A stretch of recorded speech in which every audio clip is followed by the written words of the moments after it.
Legalise virtual digital assets as an asset class.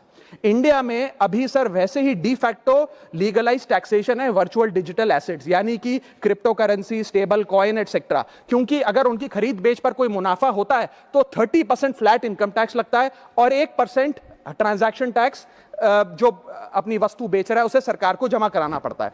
But they are somehow not recognized as an asset class.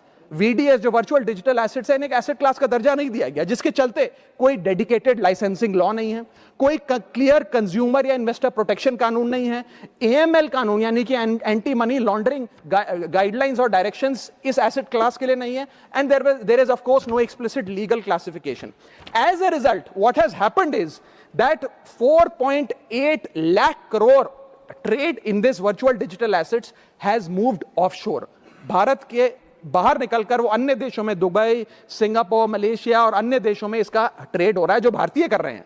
Second thing that has happened is that 73% of India's crypto trading volume in financial year 25 has moved to offshore exchanges.